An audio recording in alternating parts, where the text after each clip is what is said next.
మీరు గెలిచే 1-2 సీట్లు వ్యక్తులు పార్టీలు మారి వెళ్ళిపోయే పరిస్థితి కనిపిస్తూ ఉంది ప్రలోభాలకి అటువైపు. మరి దాన్ని ఎలా నివారిస్తారు? ఏదైనా శక్తితోనే సాధ్యమండి. ఏదైనా బలమైన శక్తి, బలమైన ప్రజల శక్తి, ఓట్ల శక్తితోనే సాధ్యం. కాబట్టి బలమైన వ్యక్తులు ఎన్నికలలో వస్తున్నట్టు వాస్తవమే.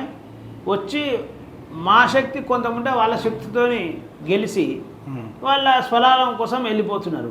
అందుకే మొన్న గెలిచిన 2 కౌన్సిలర్లు కూడా మాకు మున్సిపల్లో గెలిచారు. ఒకరు మెదక్, ఒకటి మేడ్చల్. గెలిస్తే వాళ్ళు కూడా వెళ్ళిపోయిన ప్రయత్నం చేస్తాం, విభిచారి చేశాం మేము.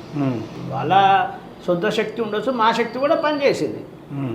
మీరు మా సింబల్ మీద గెలిచి ఎట్లా పోతారని విభిచారి చేసాము. ఒక ఆయన రిటర్న్ కూడా వచ్చిండు, ఆయన వెంకటేష్ అని, ఆయన రిటర్న్ కూడా వచ్చేసిండు. మళ్ళీ మా పార్టీ రిటర్న్ వచ్చిండు, ఒకరు రాలేదు. కాబట్టి సొంత శక్తి ఇప్పుడు అన్ని పార్టీలకు వెళ్ళి టీఆర్ఎస్లోకి వెళ్ళి కాంగ్రెస్ పోతుడండి, కాంగ్రెస్లోకి వెళ్ళి టీఆర్ఎస్లో కూడా వేరు. అవునా కదా? ఈ రాజకీయంలో స్వార్థం పెరిగింది కాబట్టి జరుగుతాయి. ఇక శక్తి పెంచుకోవడం ఒకటే మార్గం.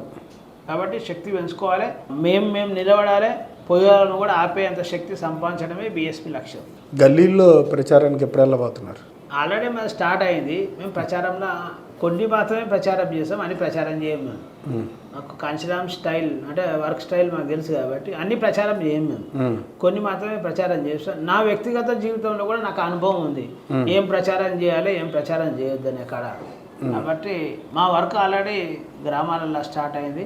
అన్ని రకాల ప్రచారాలు మేము ఇయ్యం.